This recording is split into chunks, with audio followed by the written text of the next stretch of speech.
किस श्राप के कारण स्त्री समय से पहले ही विधवा हो जाती है और वह कौन से कार्य है जो पतिव्रता स्त्री को अपने जीवन में कभी नहीं करने चाहिए जिसकी वजह से स्त्रियां समय से पहले ही विधवा हो जाती है, जानेंगे एक कथा के माध्यम से। मित्रों, एक बार माता लक्ष्मी भगवान विष्णु से पूछती है कि हे प्रभु, और आप समय से पहले क्यों विधवा हो जाती है? तो भगवान विष्णु कहते हैं, आज अचानक से तुम मुझसे यह प्रश्न क्यों पूछ रही हो? तो माता लक्ष्मी कहती है, प्रभु, जब मैं आपसे मिलने के लिए आ रही थी तो मैंने मृत्युलोक में देखा कि 3 स्त्रियां जो आपस में सहेली थी और उनमें से 2 स्त्रियां समय से पहले ही विधवा होकर दुखी जीवन व्यतीत कर रही थी, जबकि उनमें से एक स्त्री सुहागन होकर के अपने पति के साथ सुखी जीवन जी रही थी।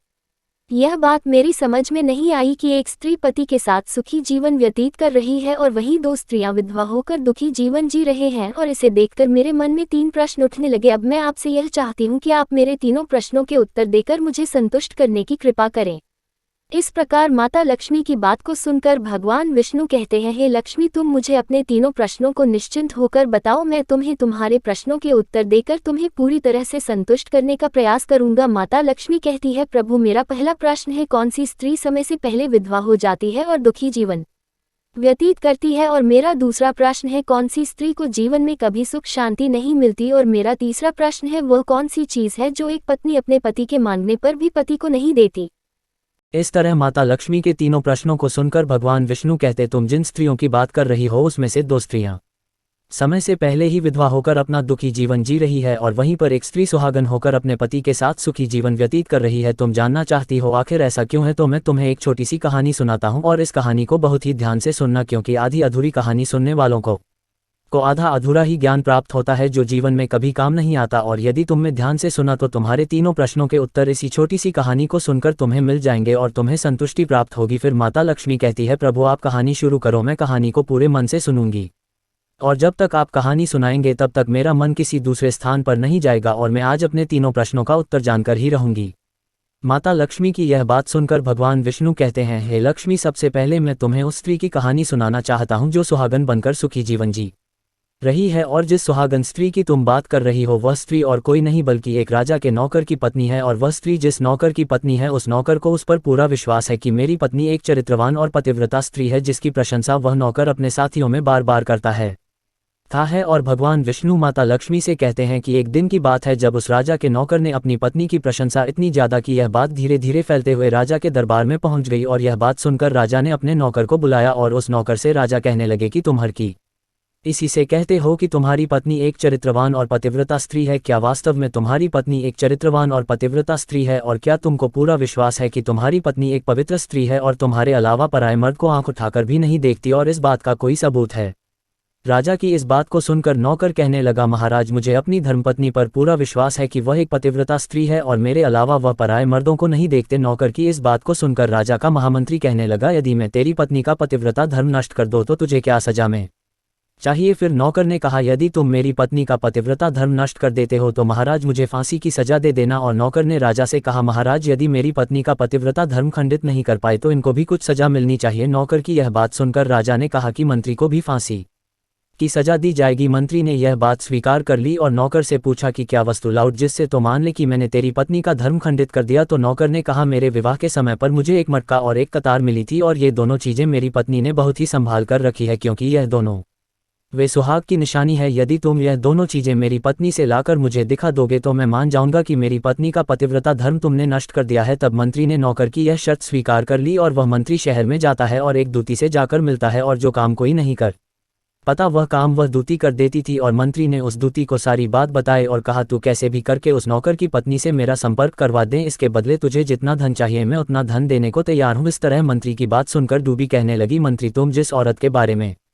मैं बात कर रहे हो वो औरत पूरी तरह से पतिव्रता है और वो किसी के बहलाने फुसलाने से तुमको मटका और कतार नहीं देगी और वो तेरी और चुकेगी भी नहीं। और उसके परिवार के व्यक्ति बहुत खूंखार है जो तेरी खाल उतार लेंगे। यह बात सुनकर मंत्री कहने लगा, यदि तू मेरा उससे संपर्क नहीं करवा सकती है तो एक काम कर दें, उसके घर जाकर उसका मटका और कतार चुराकर मुझे दे दे और उसकी पत्नी के गुप्तांग के पास यदि कोई निशानी हो तो वह निशानी मुझे देखकर बता दे, फिर मैं तुझे मुमांगा इनाम दूंगा। तुझे जितना धन चाहिए उतना धन मैं दूंगा, बस तू मेरा यह काम कर दे। मंत्री की यह बात सुनकर दूती धन के लालच में आ गई और उसे ने कहा, ठीक है, मैं तुम्हारा काम अवश्य करूंगी, लेकिन मुझे मुमांगा धन देना पड़ेगा। मंत्री ने कहा ठीक है, और फिर दूती नौकर के घर जाती है और नौकर की पत्नी से जाकर बोलता है, बेटी ने तेरी पति की मौसी होने कई सालों के बाद आई हूँ। फिर उस नौकर की पत्नी ने कहा, आप इतने सालों बाद आई हैं, इसीलिए मैंने आपको पहले कभी देखा नहीं, इसलिए मैं आपको पहचान नहीं पाए। और इस प्रकार वह दूती उस नौकर के घर में मौसी बनकर घुस गई और नौकर की पत्नी ने दूती को मौसी समझकर बहुत सम्मान दिया, मगर उसे नहीं पता था कि यह एक दूती है और उसके साथ छल करने आई है। और वह ड्यूटी उस पतिव्रता स्त्री के साथ में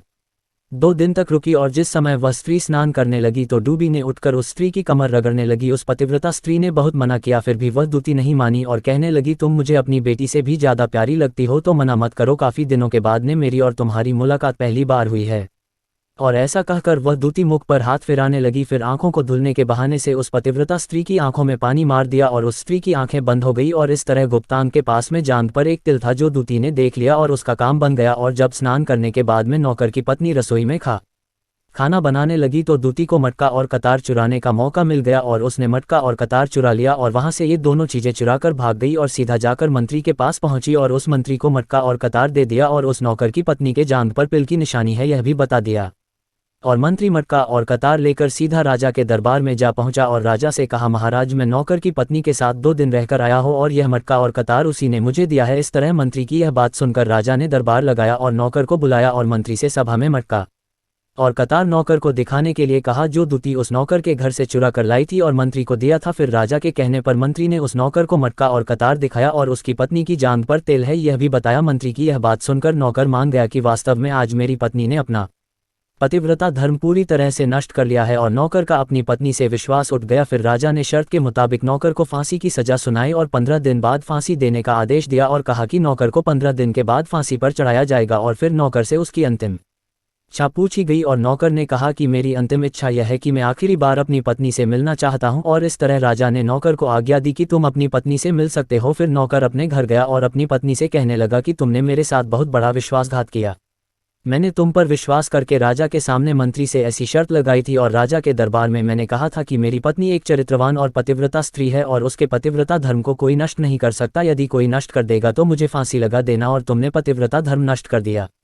अब मुझे 15 दिन के बाद में फांसी दे दी जाएगी, तुमने मेरे साथ विश्वासघात किया है। नौकर की यह बात सुनकर उसकी पत्नी ने उसे दूती वाली सारी बात बताई, मगर नौकर को अपनी पत्नी पर विश्वास नहीं हुआ और नौकर राजा के दरबार में पहुंच गया। फिर राजा ने उसे कैद में डलवा दिया। अब नौकर की पतिव्रता पत्नी अपने पति को बचाने के लिए राजा के दरबार में जा पहुंची और राजा से अपने आप को नचनिया बताकर नाच दिखाने की आज्ञा मांगने लगी। और स्त्री की सुंदरता देखकर राजा ने नाचने की आज्ञा दे दी और सभी मंत्री सभा उपस्थित होकर इस सुंदर स्त्री का नाच करवाने की पूरी व्यवस्था करने लगे। और फिर सब मंत्री, महामंत्री, राजा आदि दरबार में उसका नाच देखने के लिए पहुंच गए। और फिर उस नौकर की पतिव्रता पत्नी ने जब नाचना शुरू किया तो उसका नाच देख देख कर राजा बहुत मोहित हुए। और फिर राजा ने कहा, तुम मुझसे क्या मांगना चाहती हो, मांगो, तुम जो भी होगी मैं तुम्हें दूंगा। फिर उस नौकर की पर धोनी ने कहा, महाराज आपकी सभा ने एक चोर है जिसने मेरी सोने की अंगूठी चुराई है और उसे फांसी की सजा दे दीजिए। यह बात सुनकर राजा ने कहा, ठीक है, बताओ मेरे दरबार में तुम्हारा चोर कौन है, मैं उसको फांसी की सजा जरूर दूंगा। और फिर उस नौकर की पतिव्रता स्त्री ने कहा, महाराज और कोई नहीं, आपके मंत्री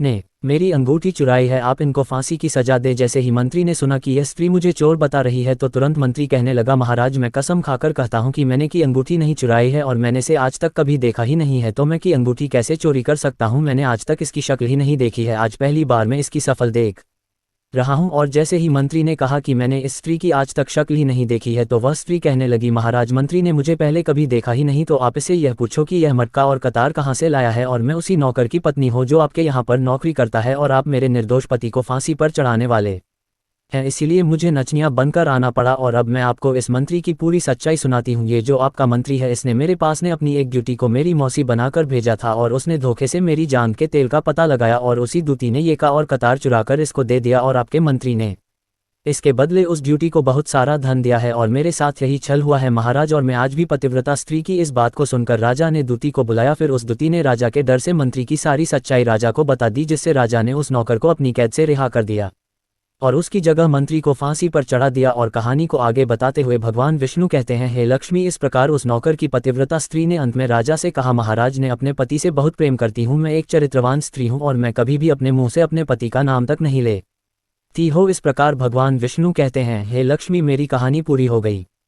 अब तुम अपने तीनों प्रश्नों के उत्तर सुनो। तुम्हारा पहला प्रश्न था कौन सी स्त्री समय से पहले विधवा हो जाती है। तो जो स्त्रियां अपने मुंह से अपने पति का नाम लेती है और उनको हमेशा नाम से ही बुलाती है वे स्त्रियां समय से पहले ही विधवा हो जाती है और बिना पति के दुखी जीवन व्यतीत करती है, क्योंकि यदि कोई स्त्री अपने पति का नाम मुर्मू लेती है तो पति की उम्र कम हो जाती है और समय से पहले ही उस स्त्री के पति की मृत्यु हो जाती है और स्त्री समय से पहले ही विधवा होकर एक दुखी जीवन जीती है। बस यही कारण है कि तुम जिन 3 सहेलियों की बातें कर रही थी उनमें से 2 विधवा इसी कारण से हुई है और उनमें से एक नौकर पत्नी थी जो पतिव्रता स्त्री थी। यह स्त्री कभी भी अपने पति का नाम मुंह से नहीं लेती थी, जिसके कारण वह आज भी सुहागन है और सुखी जीवन व्यतीत कर रही है। और वह दोनों स्त्रियों जो समय से पहले विधवा होकर दुखी जीवन जी रही है वह हमेशा अपने पति को नाम लेकर बुलाती रहती थी, जिसके कारण उनके पति की उम्र कम होती चली गई और फिर उन दोनों के पति की मृत्यु समय से पहले ही हो गई और दोनों स्त्रियां विधवा हो गई और आज वह दुखी जीवन जी रही है। इसलिए किसी भी स्त्री को अपने पति का नाम अपने मुंह से नहीं लेना चाहिए। और तुम्हारा दूसरा प्रश्न था कौन सी स्त्री को जीवन में कभी सुख नहीं मिल उल्टा है और वह पति के होते हुए भी सदा दुखी जीवन जीती है। तो समझ लो जो स्त्रियां अपने पति की बिना अनुमति लिए किसी तीर्थ स्थान या उत्सव में जाती है वो कभी सुखी जीवन नहीं जी पाते हैं। ऐसी स्त्रियां जीवन भर दुखी ही रहती है और उन्हें पति का प्रेम कभी नहीं मिलता। और भगवान विष्णु माता लक्ष्मी से कहते हैं तुम्हारा